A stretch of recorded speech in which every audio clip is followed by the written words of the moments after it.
Hello guys, आज मी तुम्हाला चेसचे नियम सांगणार आहे. ते तुम्ही शांततेने आणि लक्षपूर्वक बघा, कारण चेस हा खेळ भविष्यासाठी खूप महत्त्वाचा आहे. आता मी जास्त बोलत बसत नाही, तुम्हाला चेसचे नियम सांगते. आणि पहिली गोष्ट, तर जर तुम्हाला माझा व्हिडिओ आवडला असेल तर तुम्ही माझ्या व्हिडिओला लाईक करा, कमेंट करा, सबस्क्राईब करा आणि शेअर करा आणि बेल आयकॉनवर क्लिक करा. प्यादा म्हणजे सैनिक. सैनिक हा फक्त एकच घर चालतो. आपल्या विरुद्ध टीमचा जर प्यादा इकडे असेल तर आपण ह्याला सहजपणे मारू शकतो. आणि ही गोष्ट लक्षात ठेवा, जर हा प्यादा आपल्या समोरासमोर असेल तर आपण ह्याला मारू शकत नाही, कारण हा प्यादा फक्त पुढे चालतो, पण फक्त तिरकाच मारू शकतो आपण.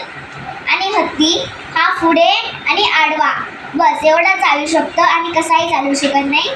घोडा हा तर महत्त्वाचा असतो. घोडा हा फक्त अडीच घरच चालतो, म्हणजेच 1, 2, 3. उंट हा फक्त तिरकाच चालतो आणि कसाही चालत नाही, उभा किंवा आडवा. राजा हा फक्त एकच घर चालतो. समजा जर राजा इथे आहे तर फक्त हा इथे किंवा इथे. वजीर हा कसा पण चालू शकतो. वजीर तर महत्त्वाचा असतो. उभा, आडवा, तिरका कसा देखील चालू शकतो.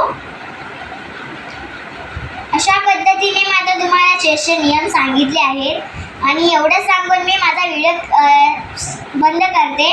धन्यवाद.